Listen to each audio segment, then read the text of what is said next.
аймгийн Сүмбэр сумаас оролцож байна. Манайх удам давсан малчид хоршоо. Бид нэр хоршоо байгуулад 2 жил болж байна. Үйл ажиллагаанд 18 нэр төрлийн бүтээгдэхүүн үйлдвэрлэж байна.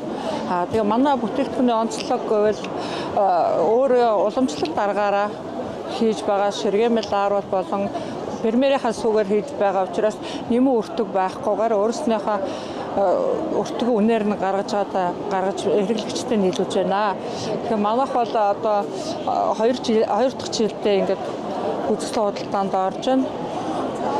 2 дахь жилдээ орохдоо бол нэр төлөө нэмэж тэгээд үйлдвэрлэлийн технологиг үйл ажиллагааг сайжруулж ажиллаж байна. Үүний бүрэлдэхүүнтэй хоршоо өрөх хүрээс сүүгээ авч үйлдвэрлэлээ эрхэлж байна. Манайх цав баглааны хувьд бол яг жижиглэнгээр одоо нөгөө цаг үетэйгээр цаг үеэр тохируулж одоо хүүхдийн бэлгийн багц, гарын бэлэг тэгээд савлгаан дээр анхаарч ингэж шошгоо шинжилж савлгаагаа шинжилж нодных бодвол шошгоо шинжилээд ингэж оролцож байгаа.